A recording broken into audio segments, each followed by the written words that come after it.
Ladies and gentlemen, please welcome Dr. Sam Clovis.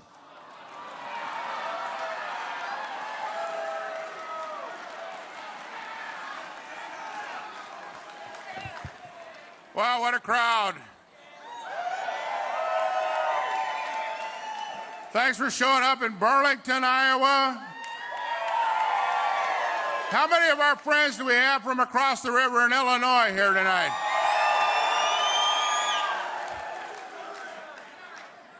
Well, I'm out here to get you fired up because you're going to hear from one of the greatest men that's ever walked the face of this earth, and I'm going to bring him out here in just a couple of minutes. Back in 1964, Ronald Reagan gave a speech to support Barry Goldwater, the father of conservatism in the Republican Party. In that speech, he called the speech a time for choosing. I can't think of anything more appropriate today than we have reached another point in American history where we have a time for choosing.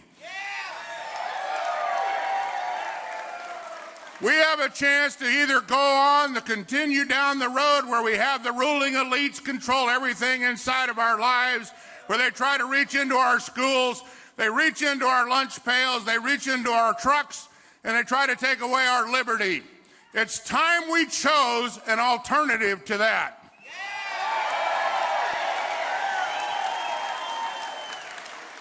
The time for choosing has occurred to all of us.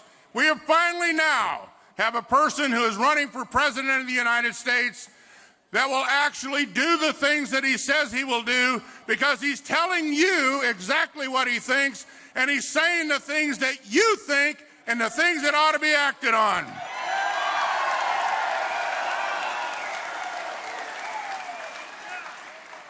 It's a time for choosing. I've made my choice. I've chosen to follow the individual that I think who will actually do something for this country that we have not seen in 4 generations. We will restore back to this country the great pride and patriotism and love of country that we have been missing for so long, because again we'll be proud to be Americans, because America and Americans will be first again.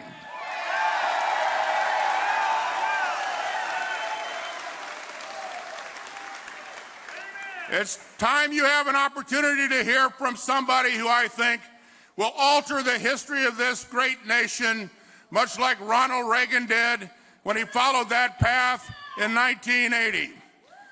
I want to tell you, this person has the courage, has the leadership, and the will to lead us back to make America great again. The next president of the United States, Donald J. Trump.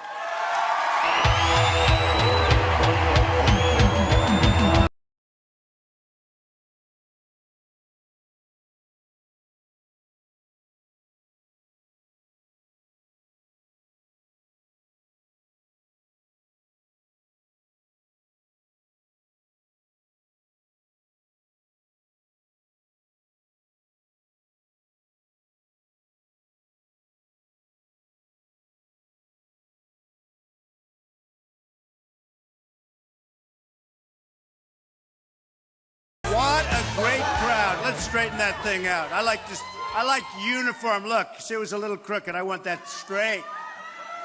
Like, we're going to straighten out our country. We're going to straighten out our country, believe me. Wow, this is some crowd. This is a record crowd for this building. I know it's structurally sound. It was built a long time ago. It's good and strong. We need it. Thank you. Thank you, everybody. Thank you. Thank you. So, we had some news today that Biden is not running. And I think he did the smart thing, because, frankly, I don't know that he would have won. He wouldn't have gotten the nomination. I don't think he probably would have. And, frankly, I really want to run against Hillary. I really do.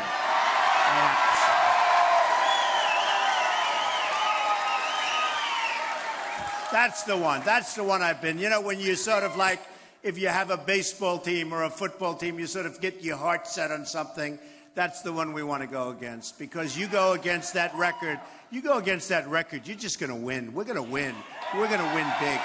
We're going to win. So many mistakes. You know, you look at the world. The world is a tinderbox. It's falling apart. It's blowing up. We are a mess. What's happened to this country between the Iran deal and the Bergdahl 5 for 1. I call him Mr. 5 for 1. We get a traitor, right? What did we used to do to traitors? Who was it? Boy, that guy's got crazy. You know, they came out with a report. They don't think he goes to jail. They don't think anything. 6 people died going after him, and nothing's going to happen. Can you believe this? This is what's happened. But let me just explain. So I get up in the morning, and I turn on television. First thing I see is big results. Washington Post, ABC comes out with a poll, right? Do we love these polls? Somebody said, you love polls. I said, that's only because I've been winning every single one of them, right? Right? Every single poll. In fact, they were saying for 100 days, today's the 100th day. Look at, I love that guy. Today is the 100th day that we've been #1 in every single poll. Think of it. And we're increasing our lead, and, you know, it's really been amazing. We've been increasing the lead. But Washington Post today comes out 32% for Trump. And that's, you got to understand, we're talking about 15 people. Used to be 17, a couple have dropped out. They're going to start falling, I think, like flies now.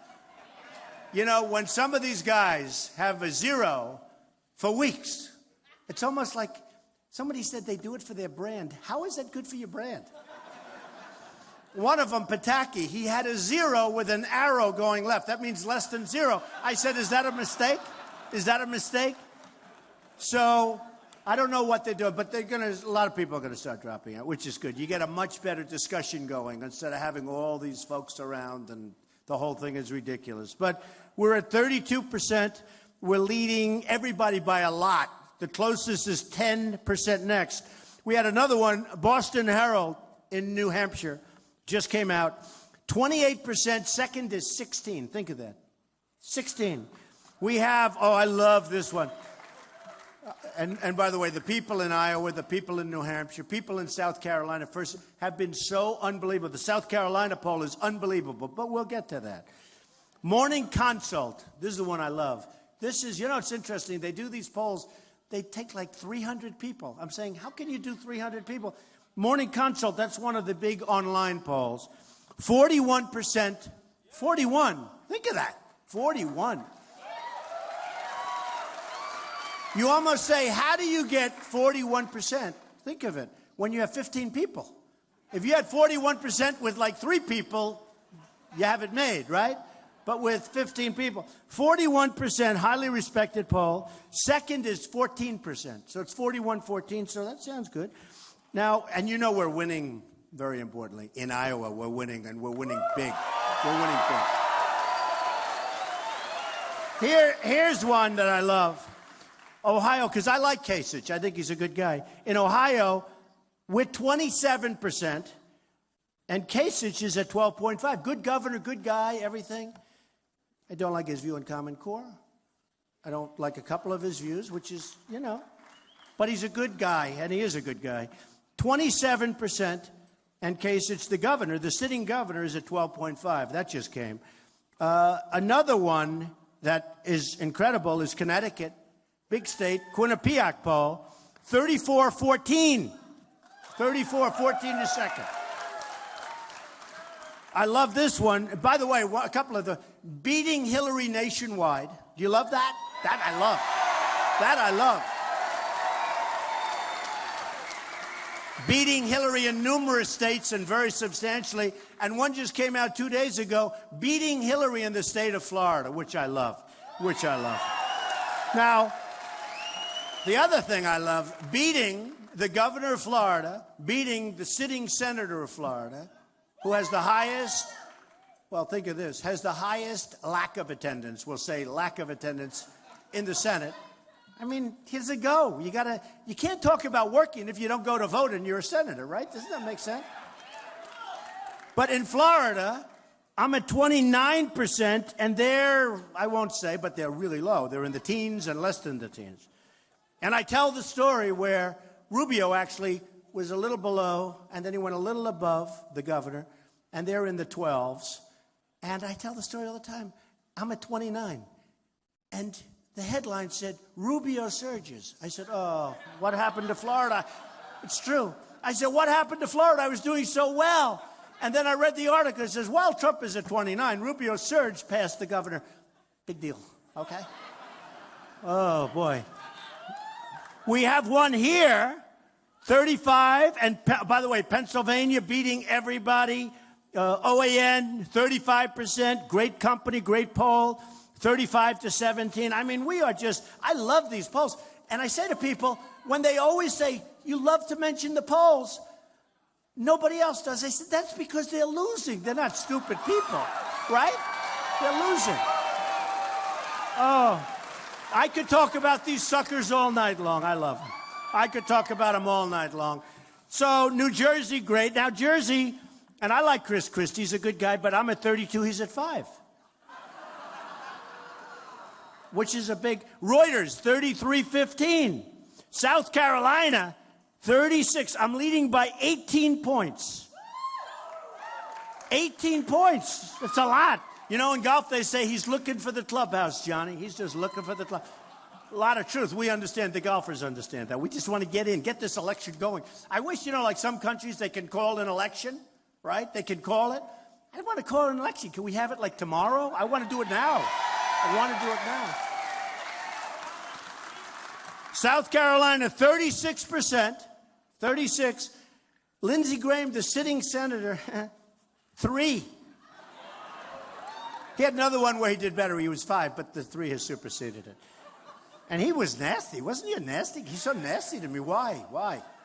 He was fine. Everything was fine. Then one day they told him, you know, the pollsters, a lot of these politicians, they won't do anything without their pollster. I don't have any pollsters. What do I need pollsters for? They give me hundreds and hundreds of pages. When CNN, who's back there, when all of these cameras, they spend millions on polls. And then these guys spend hundreds of thousands of dollars on polls. I said, what do you need a pollster? All you have to do is get the polls. The networks pay for them. But they don't make a move, honestly, and I've seen it. The politicians don't make a move without their pollster. And they're paralyzed from the pollster. And the pollsters are tough, smart people, and they know how to deal. You know, they get paid hundreds of thousands of dollars, and they get angry. I've seen it, where somebody was walking off the debate stage. He didn't do that well, and the pollster was screaming at him. I said, don't scream at the guy like that. Who are you? What are you doing? They're afraid of their own pollsters because the pollsters are tough and they're smart. That's how they make all this money, okay? It's like some coaches, but they're not as talented in many cases. And what they're doing is the candidate is so often afraid, they're totally afraid to talk. And that's why you see, we'll get back to you. It's always we'll get back to you. And they're not doing well. It's not like, oh, gee, that's working. And I speak from the brain, but I speak from the heart. It's both. It's got to be both. It's got to be both. And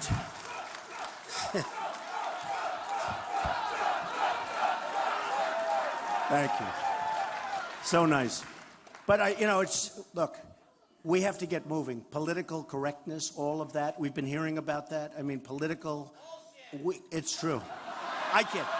See now, I love that. If I said that, they're going to be writing horrible stories about me all the time. It's so good that he said it. I love that. Feel free to interject. I love that. I can't. Hey, believe me, I'm thinking the same thing. I say, can I say it? Beautiful. Good. And I didn't tell you to do that, right? You know, the word Christmas. I was saying Christmas. I love Christmas. Do we love Christmas? You go to Macy's and you go to these stores. Macy's was very disloyal to me, by the way. You know, they're a little conflict. When I started talking about illegal immigration, they thought it might not be politically correct. And now they don't sell my ties anymore. Big deal. They were very disloyal, very disloyal. And by the way, I know one thing. They wish they didn't do that because they would be selling more ties right now. Okay, not a big deal, but you know, you got to find out, you have to find out who are your friends, who's loyal, who's not loyal. I love to find things. It's like a testing period. But when I mentioned the words illegal immigration, I was hit so hard by the media. Like Rush Limbaugh said, he's never seen anything like it. It was unbelievable. He used the word incoming. I've told you this. He used the word incoming. And I know what he meant, because there has never been anything like it. And then they found out I was right. They found out I was right. And it's a huge subject. I mean, the whole thing with illegal immigration is a huge subject. And I love Mexico, and I love the Mexican people. I have thousands of Hispanics working for me, and they're great, and they do a great job. And I'm winning in polls. Nevada just gave me the poll. Not only am I winning in Nevada, I'm winning with the Hispanics in Nevada easily against everybody. You know what I love? A poll came out the other day that I'm winning 25%. Think of this. As a Republican. As a Republican. It's unheard of. Usually it's 7%, 5%, 4%, 9%. 25%, you know what I'm going to say? African American. They say if you get 25% African American, the election's over. You're going to win the election. No, it's true. It's true. And my relationship with the African Americans, my relationship with Hispanics, you watch, I think I'm going to win with Hispanics because they know what I'm going to do. I'm bringing back the jobs. I'm bringing from China. I'm bringing back from all over. We're bringing back the jobs.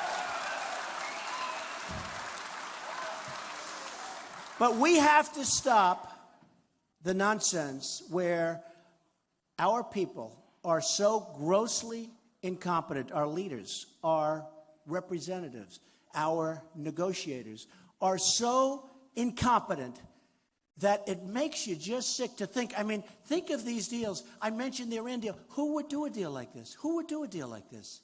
Where they're saying Obama. You know, you have the greatest straight men of all. This is the greatest. These guys, and so far I've only heard the guys. I haven't heard the women. But so far I've had 3 guys. They are right on. I like the women better, okay? Boy, they are right on cue. These people are fantastic. But who would negotiate deals like this? I mean, why and where and how does it happen? So I have great relationships with foreign countries. I'm doing deals. I do deals all over the world. We do great. We built a great company. You know, they said he wouldn't run. And, you know, it takes guts to run. It really does. It takes guts. It's not easy. It's not easy. But they all said he wouldn't run. And I looked at it last time. Romney let us down. He should have won that election. And he let us down. I mean, pure and simple. He choked. He choked. What happened? He went away for a month before the election. He starts building a garage for 9 cars in California. I said, couldn't you have done that, like, you know, after the election? You had to do it. And they had a big story. Remember the 9-car garage? That wasn't so good. That doesn't play well for the election. But something happened to him. And I backed McCain. And that I understand. But he had a hard time with that one because lots of bad things were happening. And I backed Romney. And that's one that should have been won, and he failed. He failed us. Very simply. And I'm not happy about it. And this time I said, I'm not going to let it happen again. I'm going to do it myself, right? I'm going to do it myself.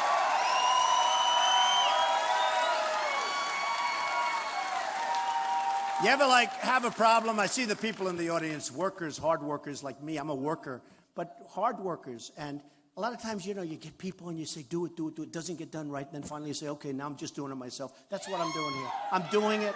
I'm going to do it myself. I'm spending my own money. You know, today, Bush has one of his top people in Berlin, Germany, raising funds. Can you believe that? In Berlin. What are we going to give to Germany for this? Remember this. All of these people that are putting up money, all of them, they're getting a lot for it. I know these people better than I know anybody. The lobbyists, I've hired many of them. Some are great. Some are very talented. They get whatever they want. They give millions and millions of dollars. And they're going to spend hundreds of millions of dollars against me.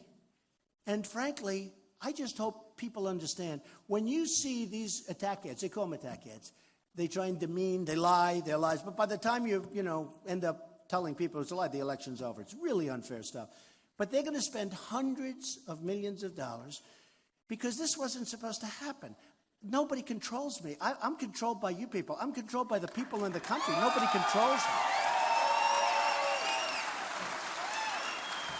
And I mean, you look at Jeb and Rubio and all of them. They all have all this money, and they spend it, and they're going to spend it.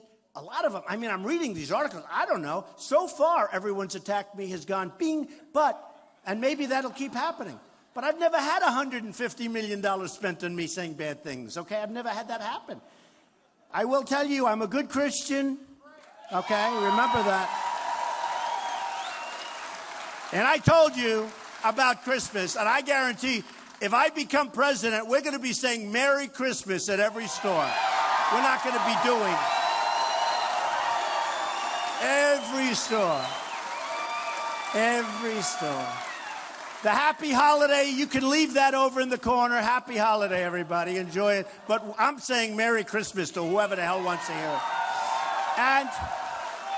And that's not to knock anybody else. Other religions can do what they want. I think it's great. There's room for everyone. There's room for everybody. But for them to take away the word Christmas, and they're going further. You can't have the scenes. You can't have anything anymore.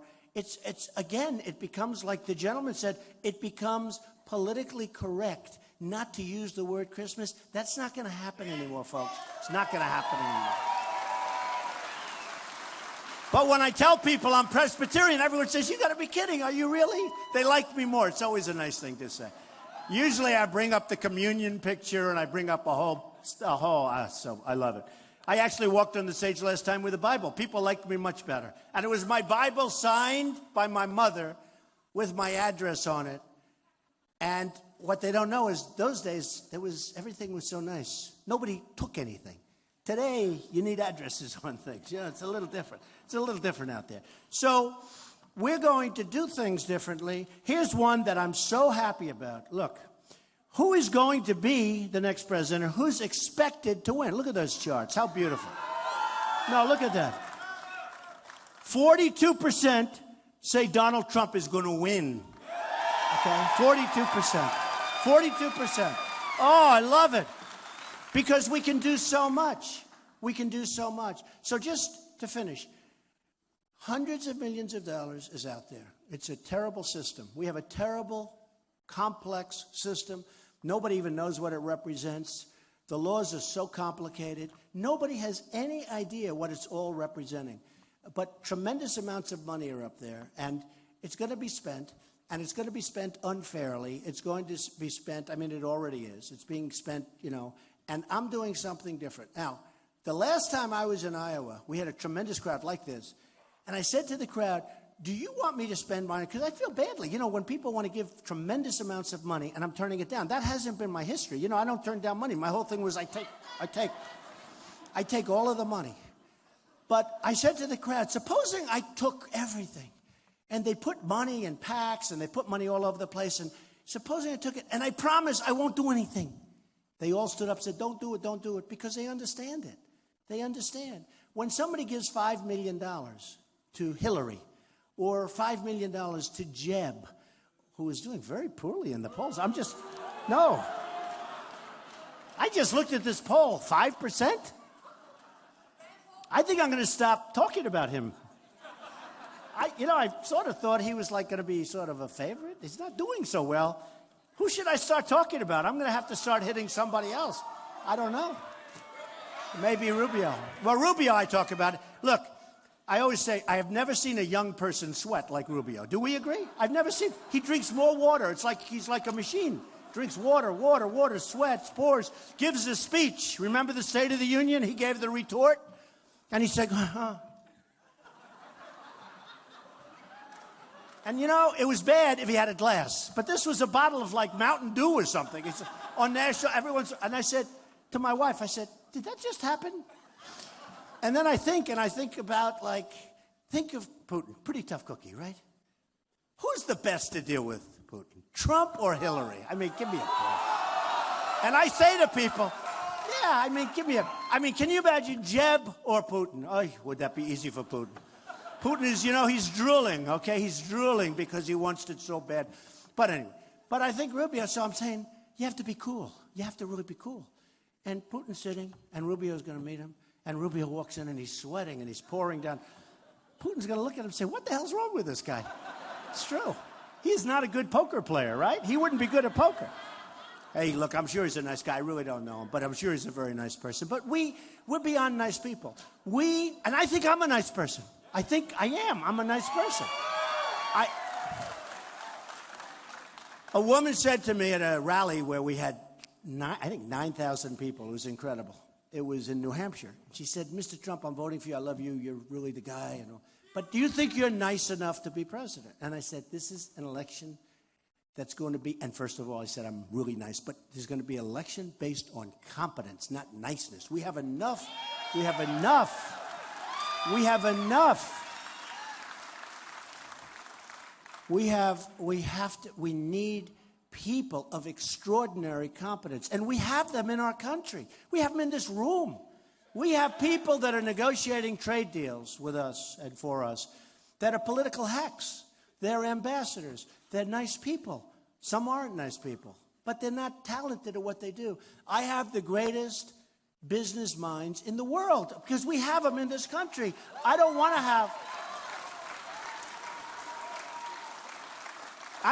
have a nice, I want to have a really smart, I want to have a killer. I don't care. I want to have people. With China, we're going to lose almost $400 billion this year in trade. Think of it. That's our trade imbalance. I said, do me a favor, find out what's the imbalance. It's almost $400 billion. It's been that way for many years. How long can you keep doing this? And you want to trade with China? It's impossible. And you people know it because you deal with it. From Iowa, you deal with it. And you know that it's very hard. And when it comes to us, they send their stuff in. When it comes to us, we go that way. Taxes, tariffs. They don't like to use the word tax. They call it a tariff. And some of the tariffs are so onerous you can't do business. A friend of mine is a great manufacturer. He can't deal with China because they charge him so much. Now, I don't knock China. I have my tenants from China. I have people buy apartments for $35, $40 million in Manhattan from China. What am I going to dislike them? I like them. The largest bank in the world is a tenant of mine from China. I mean, I respect them. I wish our leaders would be able to do the same thing. I'd be so proud if our leaders could take those deals and make them great deals, even good deals, even break-even deals. What would it be if instead of having an imbalance of $350 billion, we broke even? Do you know? No. Do you know what that would mean? Do you know what that would mean for our country? Do you have any idea what that would mean, the kind of numbers we're talking about? Somebody said, you can't do that. It's going to take, I saw proposals from some of the candidates we're running against. They want to balance the budget within the next 25 years. I said, excuse me, 25 years? 25 years? What are you talking about? What are you talking about? We have people that just don't get it. They don't have it. You know, it's like a great athlete. They have great athletes. For some reason, Dan Gable, great wrestler, right? Right? I watched him for so long. He went, I think it was like 189 and like practically like nothing. But whatever it is, I mean, nobody even knows. He works hard, but a lot of people work hard. But some people have the same thing with business, same thing with negotiation. I want to have the greatest negotiators. I know most of them. I come from an area of great negotiators. It's called Wall Street. I want these tough guys. Seriously, I want to put them to work for us. They don't want any money. They don't want money. I'm getting calls, you know, now that I'm leading all the time, all these guys are calling, the biggest guys, the best. Some good, some not so good. Some want to get involved. Carly, I wouldn't want. I mean, what she did to that company, I'm not interested in Carly, to be honest with you. But no, seriously, I have the best negotiators in the world calling. Carl Icahn, great. He's made a fortune. He doesn't want money. He just wants to do it. I say, Carl, handle China. Good, I'll do it. Guess what? Lots of good things are going to happen, folks. Lots of very good things. But we have great people, and we don't use them. I always say, in Japan, we have Carolyn Kennedy. What does she know? And you know the story. Has anyone heard the story about Carolyn Kennedy? Right? From 60 Minutes. I was on 60 Minutes the other night. By the way, my stablemate was Putin. Right? And they got the highest ratings they've had in a long time, 60 Minutes. So I'm taking full credit for that. I'm not giving it. None. They had a huge rate. And then I'm doing Saturday Night Live next week. That's going to be good. Better watch. You better watch. It'll be interesting. I did it 11 years ago. The Apprentice hit #1, and they said, would you do Saturday? And here I am doing it again. And this time, so it's been you know, I mean, it's been an amazing period of time. But we need our best people. And I tell the story about Carolyn Kennedy. People love the story, but it's true. It was on 60 Minutes. She came in, and they're doing a profile of her because she's the ambassador to Japan. And they come in, and they have the cameras on her, and they say, how did you get the job? Well, I didn't have anything to do. And by the way, a friend of mine said he actually went to the tape, and he said, your imitation is almost exactly right. So I'm, you know, saying it's pretty much right. Well, I came in, you're fired. You're fired. I came to the White House, you know, where she's obviously very close with Obama. I came into the White House, I said, I'd love to help out. Is there anything I can do? Very nicely, very meekly, very nice. And my daughter likes her, so she has to be a nice person. You know, Ivanka, we love Ivanka. I could have her do some negotiating for us, believe me. Ay, ay, ay. She is tough. She is tough. But she's good. She's got a great heart. But Carolyn Kennedy comes up and she goes, well, I said, do you have anything for me to do? I have just nothing to do. Do you have anything to do? They said, would you like to be the ambassador to Japan? She goes, really? You mean that? She couldn't believe it. So now she's the ambassador to Japan. And they have her on 60 Minutes where she's being wined and dined by Abe, who's a killer. You know, he's a great leader. He's the best leader Japan's had in a long time. They're doing big devaluations of their currency. They're killing us. They're killing us. And she's a negotiator. I don't want that. I want Carl Icahn. I want Henry Kravis. I want these guys. I want the right people. I want the right people. I don't want that. With Japan, last year, $70 billion. This is in 1 year. How do you lose $70 billion and then say, oh, let's have dinner, let's have dinner. They come over, we give them a White House fret. We give them a beautiful White House dinner. With China, they come over the other day, and we have this beautiful tent on the lawn. They put a tent. You know why? They turned down my offer. You know I offered to build a ballroom. You know that. I offered to build a ballroom. And I called up the Obama administration, spoke to a very nice guy, David Axelrod. I like David Axelrod. No, but it's okay. Got to speak to somebody, right? But I spoke to David Axelrod, and I said, David, you know what? I see you have tents, and it's not even safe. You know, it's cloth. It's not good. I said, if you want, we'll get 5 of the top architects only in the United States. We're not interested in a foreign architect for the White House. Do we agree? Makes sense, right? We'll get some great architects, and we're going to design 5 ballrooms, big ones. It's going to cost me $100 million to do it properly, like I'm doing at the old post office site, which is going to be great.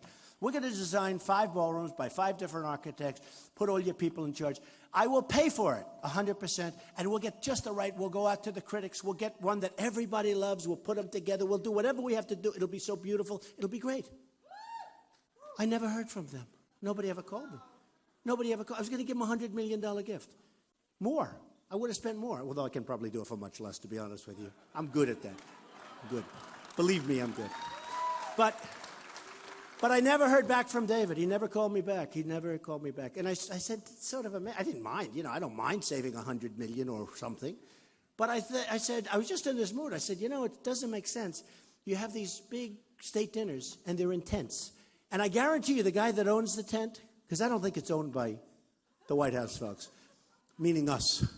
The guy that owns the tent is making a fortune, okay? Can you imagine? There's no negotiation. How much is it? Well, that'll be $3 million so that we can, oh, that's okay. You know, the tent is rotted out. It's old. It's falling down. It's worth $10. Probably gets a fortune. You know, I'll tell you, now, this is a story that they deny, but I don't deny it. So, you know, in the Capitol, the Rotunda, they're doing a big scaffolding job, right? My real estate friends would love this, because to me, now they're denying it, so let's assume they're correct, right? But I think I talked them into it. So I heard they were going to I have pretty good authority. You know, I'm building a big, big building on Pennsylvania Avenue, the old post office. And how did I ever get that property? The most sought after property. How did Obama get it to me? Everybody wanted it, including the Pritzker family. And that's a good negotiator, right? And I got it for the right price. I didn't overpay. But here's the thing. It's going to be a great hotel. It's going to be fantastic. It's going to be great. But, so the Rotunda, they put this unbelievable scaffolding. It's been up there for about 2 years. They got to fix up they got to point. You know what point is? Fix it up, bing, bing, bing. 10 minutes later, you take it down, it's finished, right? So they have the scaffolding up, Beautiful job. Cost millions of dollars, millions. But they're worried that they won't make the inauguration because they don't want to have the scaffolding up for the next president, which hopefully is going to be me. Wouldn't that be great? Wouldn't that be great? So I was told, and then after they heard it, there was a panic and they denied it and they said, but I was told that they're not going to have the work done and they want to take the scaffolding down because, you know, that ceremony is magnificent. And they want to take the scaffolding down for the event, for the ceremony, have the ceremony, and then 2 days later start putting it back up again. So I said, I have two ideas. Number one, if you can't do it, leave it up. I'll be okay with it. Okay? Leave it up. Don't take it. Please. Please. Don't take it down. It's amazing what these photographers can do. We can erase it for $2, right? They can erase it. Take the scaffolding off. But even if you leave it. But I said, do me a favor. Don't touch it. Just leave it. But I have a better idea. Have them work faster and get it finished. Wouldn't that be great? You know? Okay? Let them work faster and get it finished. So they deny it. They said, and get it finished. So they deny it. They said, oh, no, it'll be done in time. I guarantee you it wouldn't have been.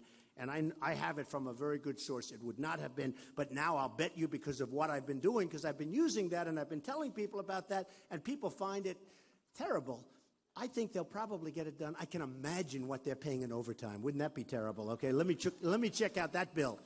Oh, these contractors, the money they make, the money they make. So we're a country with 93 million people out of the labor force. I mean, you know, we've got 93 million people.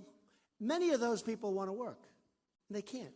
And then we hear, yes, the unemployment rate is down to 5.2, 5.3. I'll tell you what, if it was really 5.2 or 5.3, I probably wouldn't be up here tonight. And if I was, there'd be three people in this room instead of thousands. There'd be 3 people. So we have 93.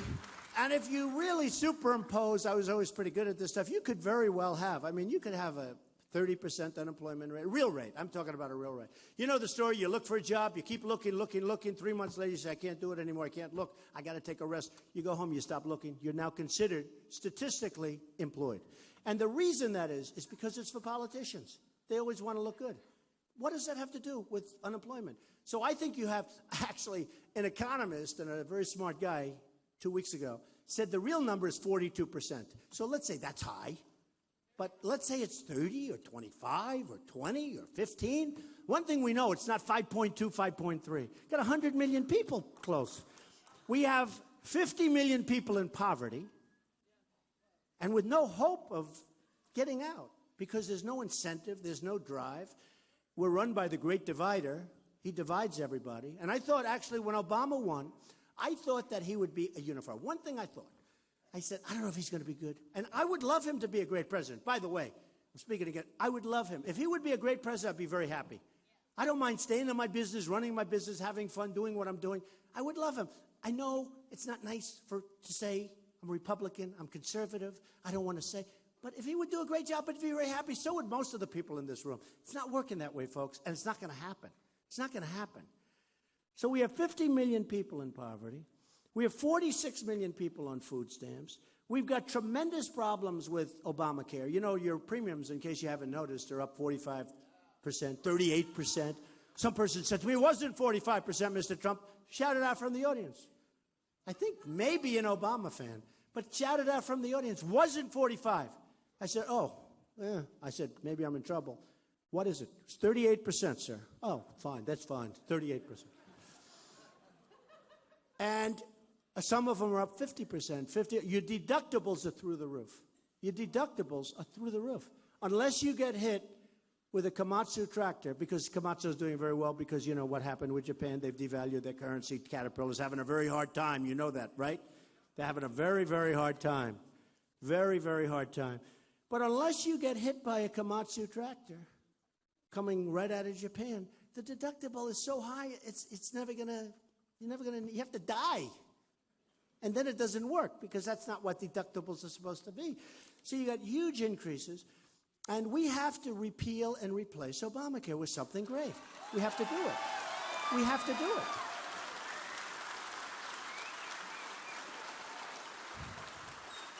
A country isn't a country unless we have a border. Do we agree? We're going to have a border, and people are going to come into the country, but they're coming in legally. They're not coming in illegally. They're coming in legally. And we're going to build a wall. It's going to be a great wall. It's going to be a wall that really is effective. Walls do work. You can look at Israel. You can look at different places. Walls do work. But you can't have walls that are fences this tall. Did you see the picture? Did you see the picture in Time magazine a couple of weeks ago where they're driving drug trucks over a little wall? They built ramps. And the trucks are going over back and forth carrying drugs and things. I mean, what are we? What's going on? What's going on? We have tremendous drug traffic coming into this country. And they just come in unabated. I mean, it's just unbelievable.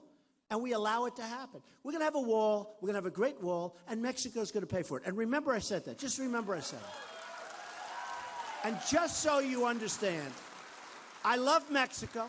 I love the Mexican people. I respect the Mexican leaders. But they're much smarter than our leaders.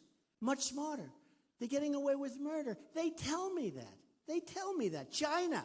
I have the richest people in China. They're friends of mine. They tell me everything. Of course, now they're not being so open. Now, I was only kidding a year ago. They didn't know I was running for president. It's true. They didn't know I was running for president.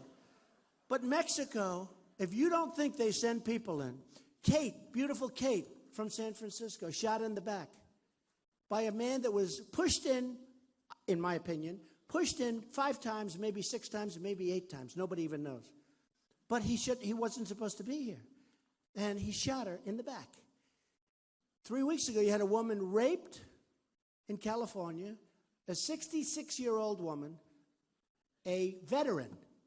And by the way, we're going to take such great care of our veterans because they are treated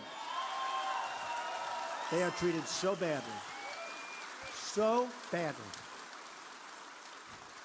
We're going to build our military stronger than ever before, so strong that nobody's messing with us. Nobody. Nobody's messing with us. And we're going to take care of our veterans, who, by the way, are not treated as well as the illegal immigrants. They're treated better. The illegal immigrants are treated better. They're treated better. So we're going to change things. And we're going to change them so fast. And we're going to change them so good. And you're going to have victories. You're going to have so many victories. When was the last time, and I say it, I love saying it because it's so sad, but it gets the point across. We don't have victories anymore. We don't win anymore. When was the last time we won? We lose to China, to every place. I mean, does anybody come from any exotic country? Because I guarantee we lose to them too. We lose to everybody. But you look at Japan with the cars, they just pour off these massive boats. I was in Los Angeles 3-4 weeks ago. I never saw ships this big. And cars are just pouring off the ships, pouring off like they're going so fast. Boom, boom, boom. No tax, no nothing. Not going to happen anymore. It's not going to happen.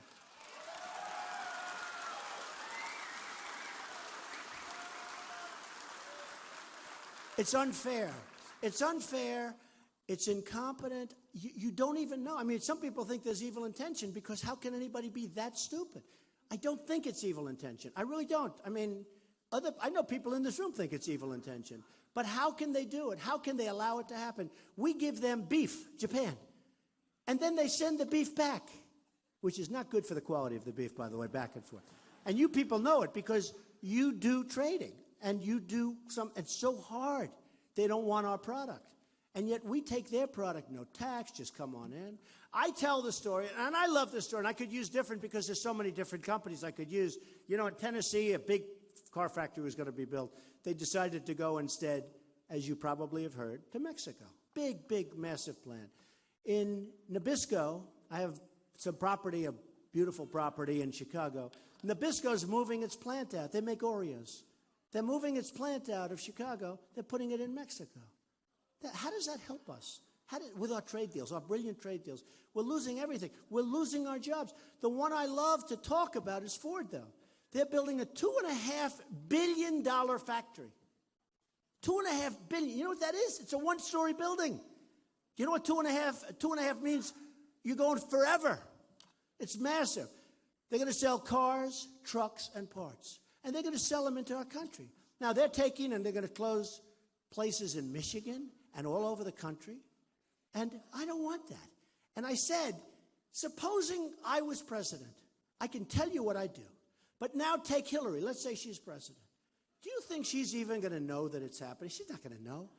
And if she thought it were wrong, she's not going to have a clue. Look, nothing but trouble. She's not going to have a clue. But take Hillary. So she says, you know what, that's no good. We're losing all these, you know how many plants that is to build $2.5 billion, one big monster plant? That's a lot of jobs, and they're not going to us. So Hillary would say, well, we don't like that. I don't want it. She would be hit by the lobbyists. She would hit immediately. She would be hit by Ford lobbyists. She would hit by Ford special interests and Ford donors and people that own Ford stock. And within 10 minutes, she'd say, oh, it's okay. I'll be hit by people, but they won't even call me because they don't have a chance. It's over. It's over. It's over. It's over. And I would tell the people at Ford, I don't want you to do that. I don't want you to close your plants. I want you to build new plants. You don't have to have the old ones. And I don't care. It can be anywhere, but it's got to be in the United States. And if you're not going to build them, then we're not going to allow cars and trucks and parts to cross the border with zero tax after what we've suffered through. We're not going to allow it. We're not going to allow it. I mean, the way our country's run, if it doesn't happen to be me that wins, you know what's going to happen? They're going to build a plant, and illegals are going to drive those cars right over the border. I'm telling you. It's going to cost them nothing, right over the border. And then they'll probably end up stealing the car, and that'll be the end of it. We have got to get smart. We have got to get smart. Now, I would say the following. I would say to the head of Ford, here's the story, and this is what you're going to do. Here's the story. We're not going to let you do this. We want you to build, but if you don't want to, that's okay. We're charging you a 35% tax. Okay, we're charging it. By the way, I'm a free trader. I believe in free trade. I don't want to be isolated. I believe totally in free trade. But I say, this is what we want to do. I want something out of it. We don't get anything out of it. Even, by the way, the Keystone Pipeline, you know what? Stuff comes from Canada, and that's fine. It's all good, and I like the Keystone. I think it's good. We got to get a piece of it. I want a piece of the action if we're going to let them build. Okay? If we're going to let them build, because, you know, it turns out that we have so much natural under our feet with the new technology. It's incredible. So we're competing against ourselves. But we have to have people with deals. So here's what's going to happen. I will be called by people, and I will say, I'm sorry. And I guarantee you that by the end of the day, the head of Ford will call me. Might take an extra day if they want to play tough. And they will say, Mr. President, we really don't think that's fair. We don't want to pay a tax. I said, that's okay. Bye, being okay. No, that's it. And then, by the end of the day, I guarantee you, I get a call, and they will say, Mr. President, we're moving back to the United States. We're going to build that plant in the United States, okay? I guarantee it.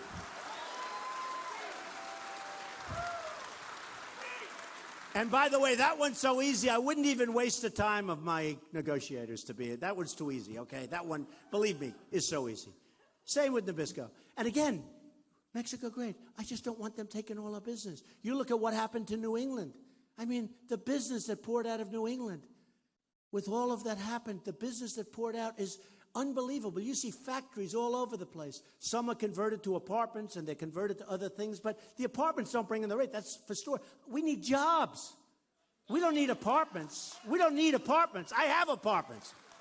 We need jobs. We need production. We need factories. We need our jobs back. Now, China, they devalue their currency. They're killing us. It's impossible for our companies to compete. 3 weeks ago, they did the biggest devaluation of their currency in 20 years. They say in 2 decades. And that wasn't supposed to happen because they've been devaluing it all along. And they are just absolutely destroying us. A friend of mine bought a plane, okay? He wanted it to be sent to China. He had to pay a massive tax. He ended up losing his shirt. I was happy because he's a rich guy. I don't care. I couldn't care. He had to pay to get the plane into China. He had to pay a fantastically large tax tariff. He had to pay. He couldn't believe it. I won't even say the number because I still can't believe it was. It was a number that was so large it wouldn't make any economic sense.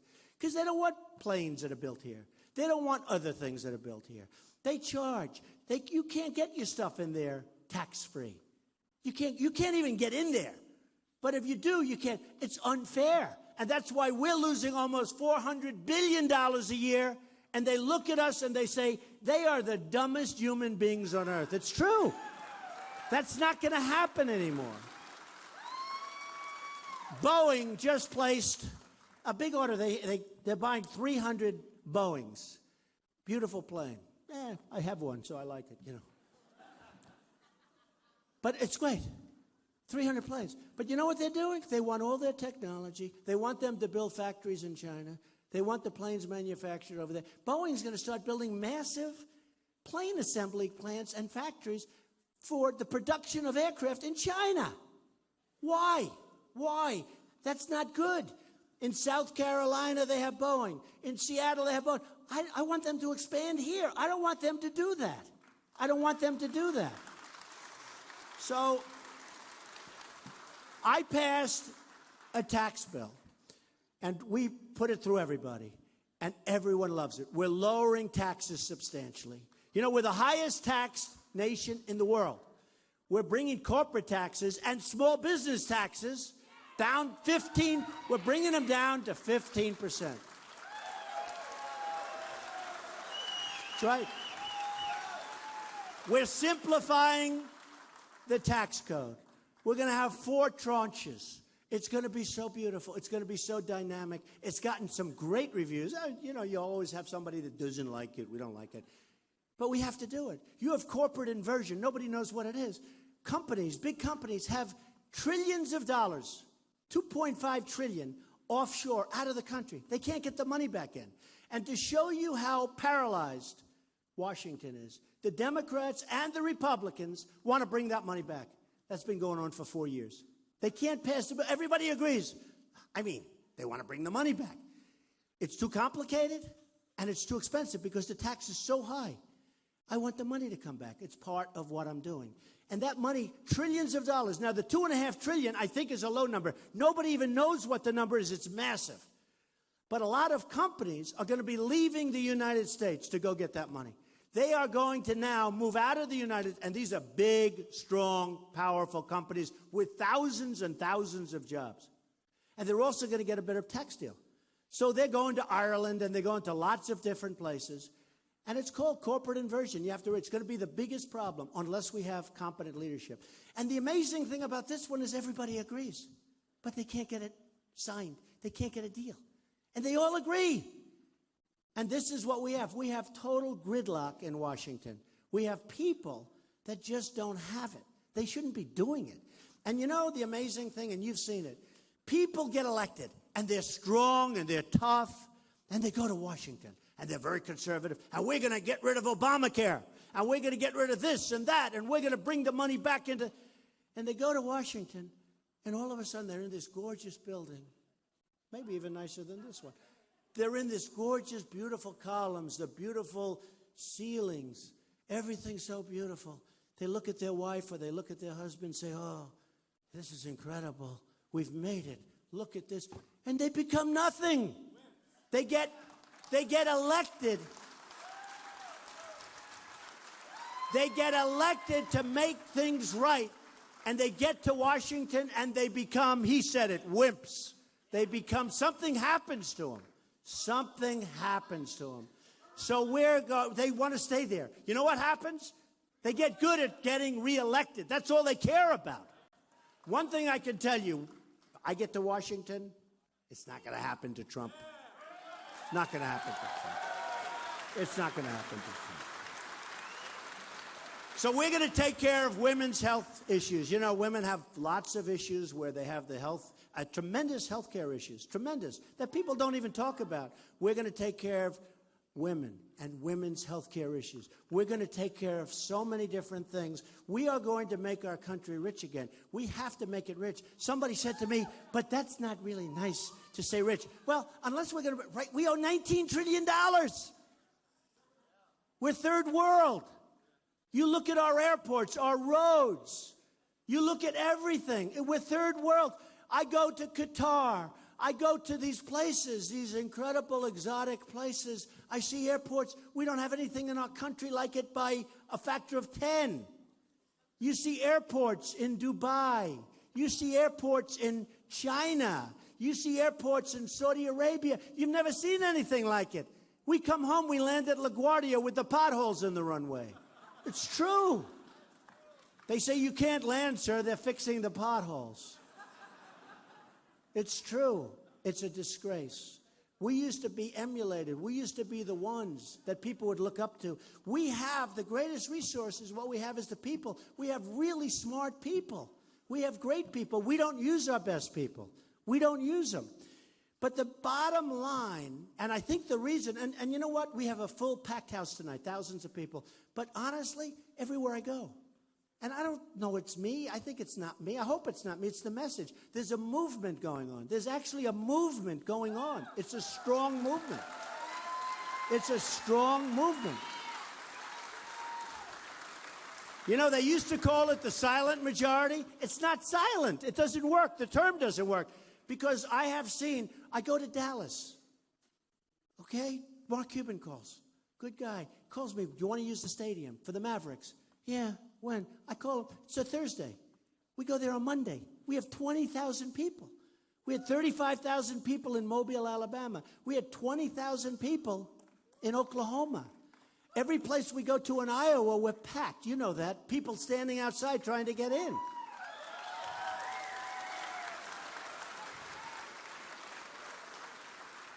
It's been an amazing moment for me. A friend of mine who's a very successful guy said, how many people are you speaking tonight? I don't know, 4,000 people, a lot. He said, and that's a small group. That becomes like 4,000 is a small group. He said, how do you do that? Do you write speeches? I said, no, I have a great memory. But I said, more than memory, though, much more. I have a heart. I know what we have to do. I don't need teleprompters to tell us what we have to do. I don't need it, you know? We come into this room and you know, people, they come up, and I see it all the time. I see the people I'm competing against. They get up, and they're more worried about the teleprompter angle. Do you have the angle? Then they get up. Good morning, ladies and gentlemen. Bah, everyone's falling asleep. It's brutal. It's brutal. But that's what we have. We can't have that. We have a teleprompter president. We can't have that. We need somebody that can do the job. A friend of mine just got back from Shanghai. He's in Shanghai. He said, Donald, I've never seen anything like it. What they're doing there is unbelievable. He sends me pictures of cranes on every corner, stuff. I mean, everybody going crazy. There's nothing like it. And I could name so many other places. It's not happening with us. It's not happening. It's the opposite with us. Everything's leaving. Everybody's laughing at us because we're led by people that don't have it. And it's not going to happen any longer. And that's why I'm doing this, folks. That's why I'm doing it. Believe me.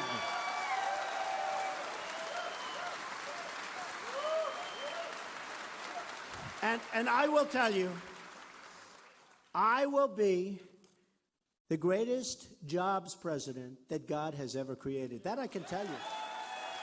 That I can tell you. God will be very proud of me because he wants good. I will be the greatest jobs president that God has ever created. And I mean it so much. It's so easy. You know, in one of the polls, actually a CNN poll, they did all these things. And I was #1 in leadership and jobs and this and that. And I said, why?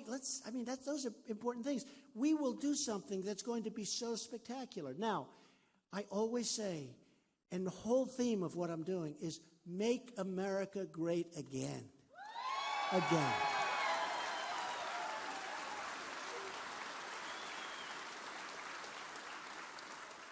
And you know, I'd say the American dream is dead, but I'm going to make it bigger and stronger and better than ever before. And I mean that. The American dream is dead. It really is, with the regulations and the problems and all of the problems that this country has. And I'm going to make it bigger and better and stronger than ever before. We're going to be so proud of our country. We are going to have so much victory. You may get angry at me because you're going to say, this is boring, winning so much. It's boring. But you know what? That's never going to happen. We're going to win so much. We're going to have so many victories. We're going to win on trade. We're going to win with the military. We're going to have, think of it. I watched the other night a general being interviewed. Sad. He's leaving. He's retiring. What do you think of ISIS? Oh, it's very tough. It's very tough. Very tough. ISIS is very tough. 50,000 people. Very, very tough. I said, boy, that's sad. Even if it was tough, he shouldn't be saying that. Besides that, what's the general doing on television being interviewed? Why is the general being interviewed? I don't want my generals being interviewed. I want my generals kicking ass. I mean, no, seriously, I don't want them being interviewed.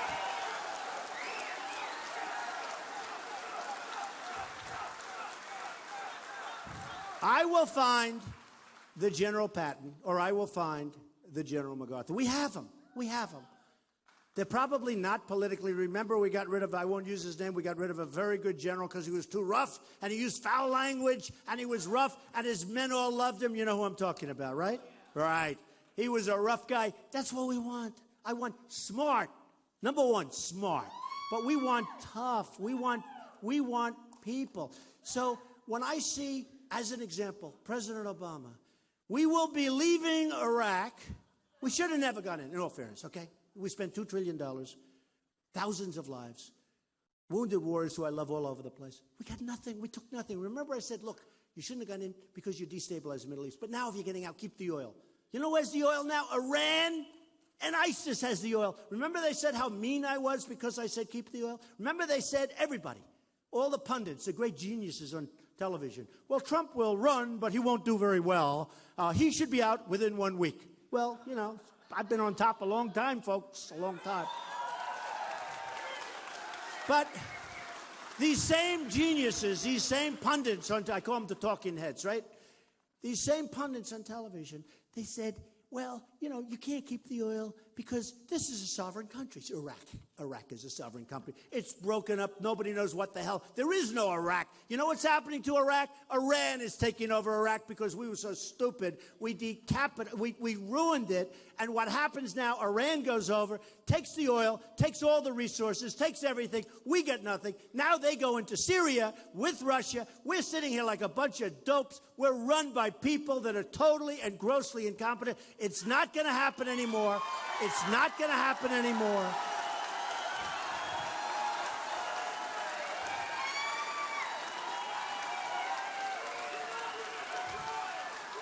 It's not going to happen anymore. Believe me, we're going to win this election. We're going to win the primaries. We're going to win the election. We're going to beat Hillary. Hillary has done a horrible job. She's not worthy of being our president. And we're going to make this country great again. Thank you. Thank you. Thank you. Thank you.